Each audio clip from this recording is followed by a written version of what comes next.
Patroli gabungan TNI dan personil Polsek Panakukang ini dilakukan di sejumlah lokasi di Makassar.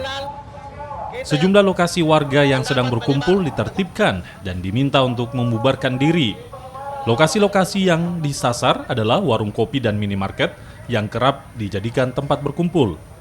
Kebijakan membubarkan warga yang sedang berkumpul setelah adanya surat edaran Kapolri guna mencegah penyebaran virus corona.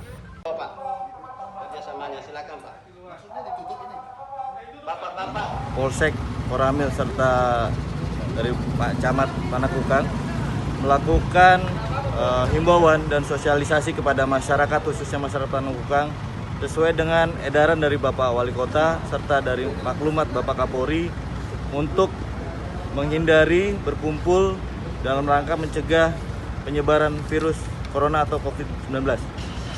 Tadi apa saja, tempat-tempat apa saja yang dilakukan mungkin pembubaran, Bang?